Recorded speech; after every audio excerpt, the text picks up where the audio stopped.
Assalamualaikum warahmatullahi wabarakatuh. Halo teman-teman semuanya. Pada video kali ini, saya akan menjelaskan tentang pendidikan dan hak asasi manusia. Untuk itu, yuk simak baik-baik video ini. Pada video kali ini, saya akan menjelaskan beberapa pembahasan.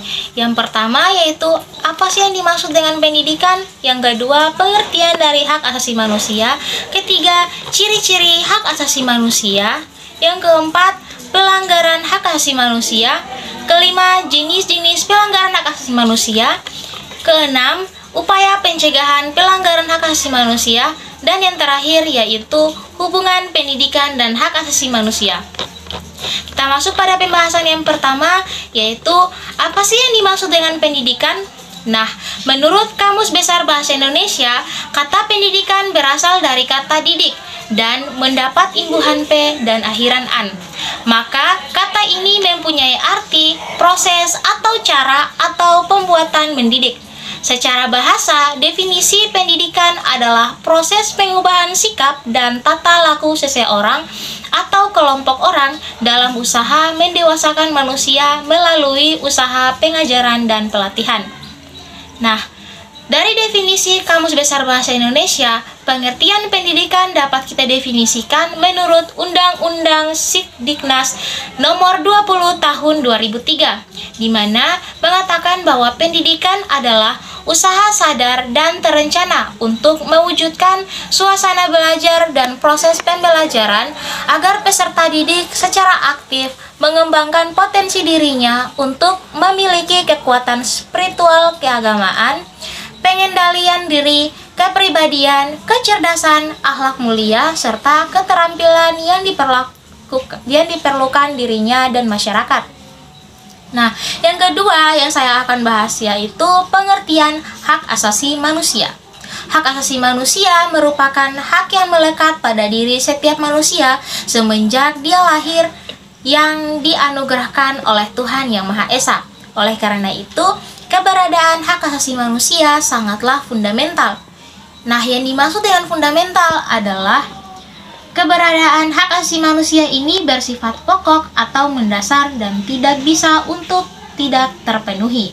Nah, jadi hak asasi manusia ini adalah suatu hak yang melekat pada diri seseorang pada saat ia lahir dan tidak dapat dicabut oleh orang lain. Selanjutnya yaitu pembahasan ciri-ciri hak asasi manusia. Nah, ada beberapa ciri-ciri yang tertera di sini pada hak asasi manusia. Yang pertama, bersifat hakiki. Hak asasi manusia bersifat hakiki ini memiliki arti bahwa hak manusia telah ada sejak lahir, bahkan sejak di dalam kandungan, sehingga berdasarkan sifat ini, hak asasi manusia tidak dapat dihapuskan. Nah, contoh dari hak asasi manusia yang bersifat hakiki ini yaitu kebebasan manusia untuk hidup dan kebebasan manusia untuk tidak diperbudak. Selanjutnya, ciri-ciri hak asasi manusia ini bersifat universal.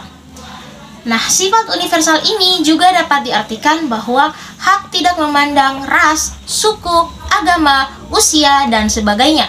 Setiap manusia memiliki hak yang sama. Contoh hak asasi manusia yang bersifat universal yaitu kebebasan memperoleh pendidikan dan kebebasan untuk memeluk agama.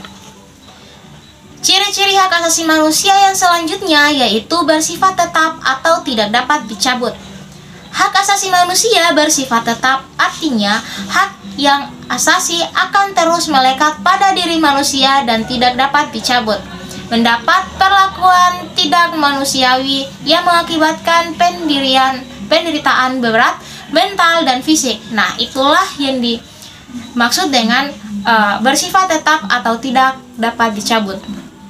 Pada ciri-ciri selanjutnya yaitu bersifat utuh atau tidak dapat dibagi. Hak asasi manusia bersifat utuh artinya hak asasi harus didapatkan oleh setiap individu secara utuh dan tidak bisa dibagi. Hak asasi manusia melindungi setiap individu tanpa terkecuali. Pada ciri-ciri hak asasi manusia yang selanjutnya adalah hanya dimiliki manusia. Sesuai dengan judulnya, hak ini hanya dimiliki oleh seorang manusia, Berdasarkan kenyataannya, manusia memang makhluk paling sempurna, lengkap dengan hati dan akal yang menjadi perbedaan antara manusia dengan makhluk-makhluk lainnya. Contoh hak asasi manusia hanya dimiliki oleh manusia ini yaitu kebebasan untuk bepergian. Pada ciri-ciri hak asasi manusia yang selanjutnya adalah bersifat kodrati. Hak asasi yang bersifat kodrati yaitu hak yang diberikan kepada manusia memang ada dan tidak dapat ditawar, tidak dapat dihapus, dan tidak dapat dihilangkan. Contoh hak asasi manusia bersifat kodrati yaitu kebebasan memiliki keturunan dan kebebasan untuk hidup. Pada contoh ini menjelaskan bahwa setiap manusia itu memiliki kewajiban atau memiliki hak untuk memiliki keturunan. Pada ciri-ciri hak asasi manusia yang selanjutnya, yaitu harus dihormati dan dijunjung tinggi. Hak asasi manusia harus dihormati dan dijunjung tinggi. Untuk mewujudkan hal ini, setiap negara memiliki aturan yang melindungi hak asasi manusia dalam bentuk undang-undang. Contoh hak asasi harus dihormati dan dijunjung tinggi, yaitu hak asasi manusia dilindungi oleh undang-undang. Pada pembahasan yang selanjutnya yaitu pelanggaran hak asasi manusia. Nah, jadi pelanggaran hak asasi manusia ini dijelaskan menurut Undang-Undang Nomor 39 Tahun 1999 mengatakan bahwa pelanggaran hak asasi manusia adalah setiap perbuatan seseorang atau sekelompok orang termasuk aparat negara baik disengaja atau kelalaian yang secara hukum mengurangi, menghalangi, membatasi dan atau mencabut hak asasi manusia seseorang atau kelompok orang yang dijamin oleh undang-undang dan tidak didapatkan atau dikhawatirkan tidak akan memperoleh penyelesaian hukum yang adil dan benar berdasarkan mekanisme hukum yang berlaku. Selanjutnya yaitu jenis-jenis pelanggaran HAM. Dilihat dari jenis-jenisnya, pelanggaran HAM ini terbagi menjadi dua jenis, yaitu pelanggaran HAM berat dan juga pelanggaran HAM ringan. Pelanggaran HAM berat adalah pelanggaran yang mengakibatkan timbulnya perbuatan pidana terhadap raga, jiwa, martabat, peradaban, dan sumber daya kehidupan manusia. Pelanggaran HAM berat di Indonesia terdapat pada pasal 104 ayat 1 Undang-Undang Nomor 39 Tahun 1999 yaitu segala bentuk tindakan pelanggaran hak asasi manusia berupa pembunuhan massal atau genosida, pembunuhan sewenang-wenang atau di luar putusan pengadilan, penyiksaan, penghilangan orang secara paksa, perbudakan, atau diskriminasi yang dilakukan secara sistematis atau systematic discrimination. Selanjutnya yaitu jenis-jenis pelanggaran HAM ini. Yang kedua yaitu pelanggaran hak asasi manusia ringan. Pelanggaran hak asasi manusia ringan adalah pelanggaran yang tidak mengancam nyawa seseorang tetapi tetap merugikan orang tersebut. Macam-macam bentuk pelanggaran hak asasi manusia ringan adalah melakukan penganiayaan, melakukan hal yang dapat mencemarkan nama baik seseorang, menghalangi seseorang untuk menyampaikan aspirasinya dengan berbagai cara, melakukan aksi kekerasan dengan pemukulan, mengambil barang hak milik orang lain, menghalangi seseorang menjalankan ibadah. Kita sudah mengetahui tentang apa yang dimaksud dengan hak asasi manusia dan juga jenis-jenis pelanggaran hak asasi manusia.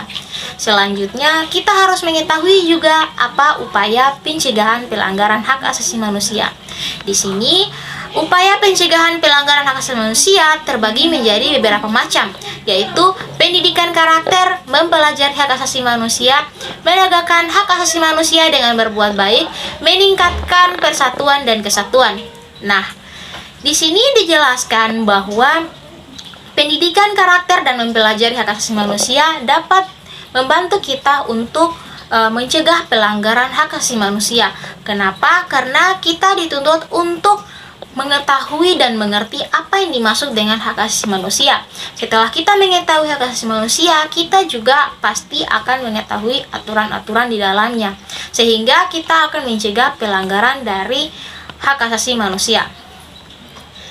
Dan pembahasan yang terakhir yang akan saya bahas yaitu hubungan pendidikan dan hak asasi manusia.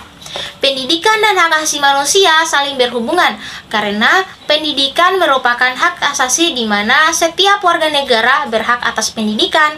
Untuk itu, negara memiliki kewajiban untuk melindungi, menghormati, serta memenuhi hak untuk memperoleh pendidikan dan mengawasi jika terjadi pelanggaran.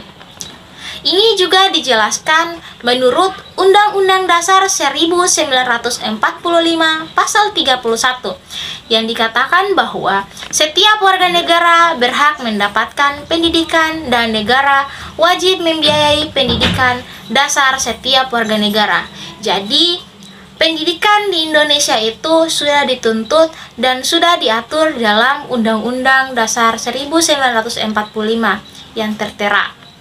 Itulah penjelasan tentang pendidikan dan hak asasi manusia. Semoga video penjelasan ini bermanfaat bagi teman-teman semuanya. Sekian dari kami. Wassalamualaikum warahmatullahi wabarakatuh. Bye teman semuanya.